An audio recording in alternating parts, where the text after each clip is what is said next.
Naxalism అంతమయ్యిందా? ఇది ఖచ్చితంగా చర్చనీయాంశమే. అంతం కాదది. అలాగని ఆరంభము కాదు.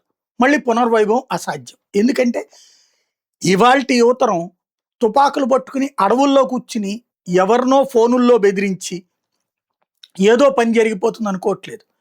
ఒకనాడు కేవలం ప్రభుత్వ కార్యకలాపాలు మాత్రమే ఉన్న రోజుల్లో ప్రభుత్వాన్ని బెదరేసి పని చేయించడం ఒక ఎత్తు. ఇవాళ అసలు ప్రభుత్వం మీద ఆధారపడేటటువంటి వర్గం అతి పరిమితం. ఇంకోటి ఆనాడు నక్సల్స్ గానీ, లేదా కమ్యూనిస్టులు గానీ కోరుకునే సంక్షేమం వాళ్ళు అడగకుండానే ఇస్తున్నారు ప్రభుత్వాలు ఇప్పుడు. ఎందుకని? ఒకప్పుడు ఈ దేశపు బడ్జెట్ 12,00,000 అయితే ఇప్పుడు 52,00,000. కేంద్ర ప్రభుత్వమే నేరుగా ప్రతి ఒక్కళ్ళకి ఉచితంగా బియ్యం ఇస్తుంది. ఒకప్పుడు నక్సలైట్ డిమాండ్ చేసేవాళ్ళు. ఆ గ్రామంలో ఉచిత బియ్యం వేయండి, ఈ గ్రామంలో ఉచిత బియ్యం వేయండి. రోడ్లు వేయమని నక్సలైట్ డిమాండ్ చేసేవాళ్ళు. ఇప్పుడు రోడ్లు గిరిజన ప్రాంతాలకు వేస్తున్నారు, ఏ నక్సలైట్ అవసరం లేకుండా. అలాగే కరెంట్ ఇవ్వండి అని చెప్పి డిమాండ్ చేసేవాళ్ళు నక్సలైట్. ఇవాళ కేంద్ర ప్రభుత్వమే వేస్తుంది అక్కడ కరెంటు. కాబట్టి ఇవాళ గిరిజనులు వీళ్ళ వైపుకి టర్న్ అవ్వాల్సిన పని లేదు.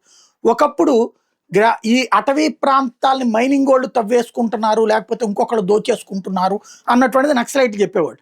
ఇప్పుడు నిన్న నక్సలైట్ నాయకుడు దేవ్జీనే చెప్పుకొచ్చాడు కదా, వీళ్ళే ఒప్పుకున్నారు పరిమిత సంఖ్యలో తవ్వాలి అన్నటువంటి పేరుతో, తద్వారా వాళ్ళకు ఉపాధి అన్నటువంటి పేరుతో వదిలేశారు. ఇప్పుడు ఆ మైనింగ్ విచ్చలవిడిగా జరుగుతోంది. గంజాయి విచ్చలవిడిగా స్మగ్లింగ్ అవుతోంది. అటవీ ప్రాంతాలు, గిరిజన ప్రాంతాలు, ఇప్పుడు గిరిజనులు వాటి మీద ఉపాధి పొందుతున్నారు, వీళ్ళనే తరిమేటట్టున్నారు. చివరికి ఆ మాఫియా శక్తుల చేతుల్లో వాళ్ళు నలుగుతున్నారు. వీళ్ళ పుణ్యమాని వీళ్ళు పోలీసులను అక్కడికి పోనీయకుండా, అధికార యంత్రాంగాన్ని అక్కడికి పోనీయకుండా చేసిన అరాచకపు మాఫియా సామ్రాజ్యపు సహకారం ఇవాళ మాఫియా శక్తుల చేతికి అడవులు ఇచ్చింది నక్సలైట్. ఇవాళ గణపతులు, గుణపతులు, రమాపతులు వీళ్ళందరూ కూడా రాబోయేటటువంటి రోజుల్లో ఎక్కడా పనికి రాకుండా ఉంటారు. భవిష్యత్తులో లొంగడమా లేకపోతే అలాగే మరణించడమా అనేది జరుగుతుంది. నక్సలిజం అనేటటువంటి కార్యకలాపాల వైపుకి యువత మళ్ళీ వెళ్తారనుకోవడం అమాయకత్వం.